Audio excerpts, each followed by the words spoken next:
ओम श्री परमात्मने नमः। श्रीमद्भगवद्गीता अथ द्वितीयोऽध्यायः।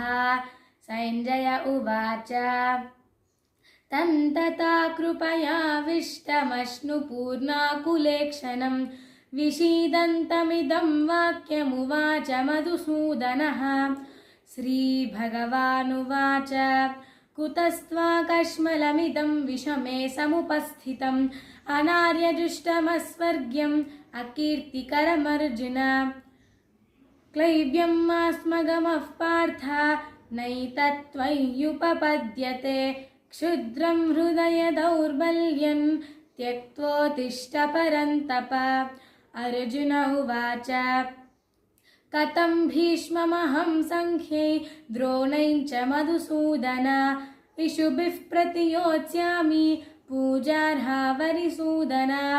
गुरून् हत्वा हि महानुभावान् श्रेयो भोक्तुं भैक्षमपीह लोके हत्वार्थकामांस्तु गुरूनिहैव भुङ्जीय भोगान् रुधिरप्रदिग्धान् न चैतद्विद्मः कतरन्नो गरीयो यद्वा जयेम यदि वा नो जयेयुः।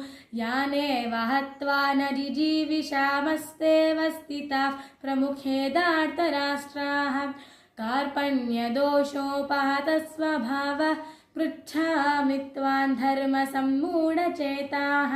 यच्छ्रेयस्यान्निष्ठितं ब्रूहि तन्मे शिष्यस्तेऽहं शाधिमान् त्वां प्रपन्नम्।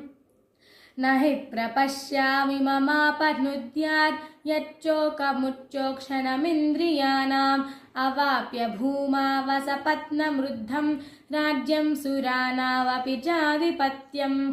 संजय उवाच एवमुक्त्वा हृषीकेशं गुडाकेशः परन्तप न योत्स्य इति गोविन्दमुक्त्वा तूष्णीं बभूवः।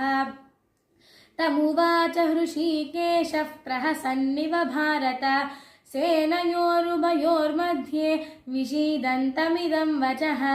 श्रीभगवानुवाच अशोच्यानन्वशोचस्त्वं प्रज्ञावादांश्च भाषसे गतासु न गतासुश्च नानुशोचन्ति पण्डिताः।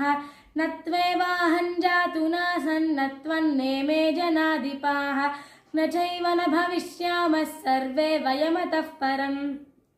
देहिनोऽस्मिन् यथा देहे कौमारं यौवनैर्जरा तथा देहान्तरप्राप्तिर्धीरस्तत्र न मुह्यति।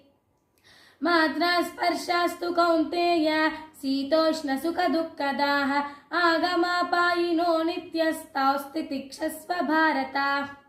यं हि न व्यतयन्त्येते पुरुषं पुरुषर्षभ समदुःखसुखं धीरं सोऽमृतत्वाय कल्पते। नासतो विद्यते भावो नाभावो विद्यते सतः उभयोरपि दृष्टोऽन्तस्तनयोस्तत्त्वदर्शिभिः। अविनाशि तु तद्विद्धि येन सर्वमिदं ततम् उवाचमव्ययस्यास्य न कश्चित् कर्तुमर्हति। अन्तवन्त इमे देहे नित्यस्योकाः शरीरिणः उभयोरपि दृष्टोऽन्तस्त्वनयोस्तत्त्वदर्शिभिः। य एनं वेत्ति हन्तारं यश्चैनं मन्यते हतम् उभौ तौ न विजानीतो नायं हन्ति न हन्यते। न जायते म्रियते वा कदाचिन्नायं भूत्वा भविता मा न भूयः। अजो नित्यः शाश्वतोऽयं पुराणो न हन्यते हन्यमाने शरीरे। वेदाविनाशिनं नित्यं य एनमजमव्ययं कथं स पुरुषः पार्थ कङ्घातयति हन्तिकम्। वासांसि जीर्णानि यथा विहाय नवानि गृह्णाति नरोपराणि तथा शरीराणि विहाय जीर्णान्यन्याति संयानि नवानि देहे। नैनं छिन्दन्ति शस्त्राणि नैनं दहति पावकः न चैनं क्लेदयन्त्यापो न शोषयति मारुतः। अच्छेद्योऽयमदाह्योऽयमक्लेद्योषोऽश्न्य एव च नित्यः सर्वगतस्थाणुरचलोऽयं सनातनः